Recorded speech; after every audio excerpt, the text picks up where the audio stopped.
اعوذ باللہ من الشیطان الرجیم، بسم اللہ الرحمن الرحیم، اللہم صل علی محمد وآل محمد۔ مومنین مسلمین، ماہ رجب کے ہم فضائل آپ کی خدمت میں پیش کر رہے ہیں۔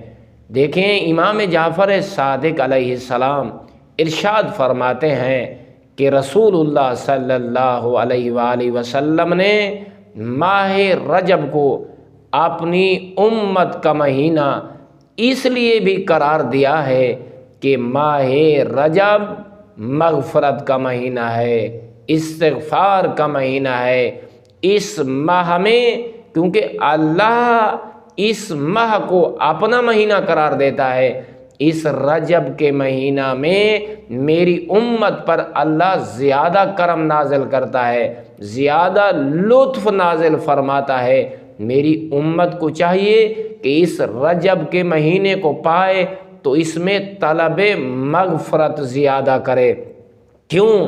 اس لیے کہ خدا بہت بڑا بخشنے والا اور مہربان ہے۔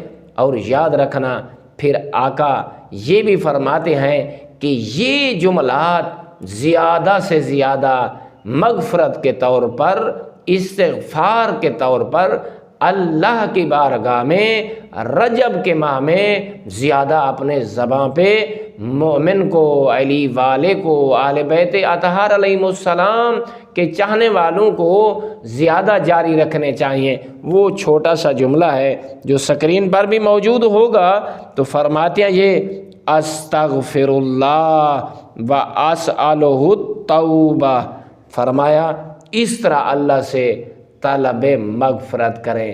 برادران ایمانی، جو معصوم جملات ہمیں دینا چاہتے ہیں، دعا کے کلمات دینا چاہتے ہیں، ان کی قدر کریں، کوشش کریں اسی عربی والے جملات کو پڑھنے کی اپنے اندر قدرت پیدا کریں۔ والحمد للہ رب العالمین۔